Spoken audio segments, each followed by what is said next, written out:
Florence and her machine seem to have been one of the most grandiose and boldest of the contemporary pop brigade, bringing it most anthemic and maximalist on ceremonials, an album so wishful for being statue huge that occasionally it becomes rather overblown. Still, you have a great pop act that could have really refined themselves, and they did, for an excellent 2015 album, with songs that sounded as beautiful and fragile as they do maximal and anthemic, like she was aiming to shatter the glass with a fist of pent-up frustration. You can hear it in the way that she asks, "What kind of man looks like these?" Now after that, I can't say I exactly know where Florence is to take the project other than the clearer option.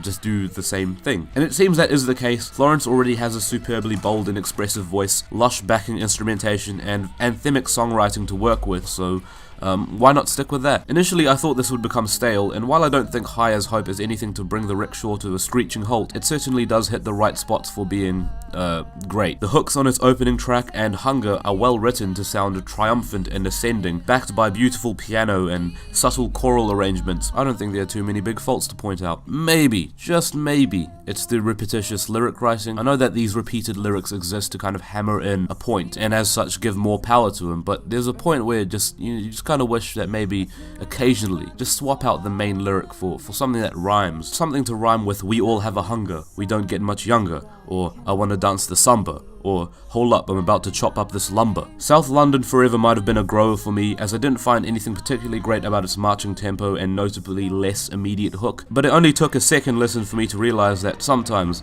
I am an absolute fool. The song actually spends its moments building up and sprouting like a seed in soil, and the choral and orchestral arrangements backing up Florence are absolutely astounding, to the point where you're believing every phrase that Florence is bellowing out. Tell you what, she can actually make them sound very convincing. And from here on out, the songs continue to sound wonderful and uplifting and like a maturation of all that Florence had to offer before 2015. Since 2015 onwards, it has just been really tight songwriting and lavish instrumentation, and all the better for it. Again, many songs here aren't doing much that is new for Florence, like Big God, which follows a very predictable chord progression on the piano, but it doesn't really matter because it's the performance and the production that lifts it to something greater than what it would be were it just the piano playing. It's all about theatrics, methinks. And despite me saying that she seems to work best when backed by all that is maximalist and lavish, Florence still has room to wow me with the penultimate track, which is a stripped down, intimate piano ballad. Those vocal harmonies have me melting like a Kit Kat in the New York summer that she describes during the chorus. Reaching in the dark.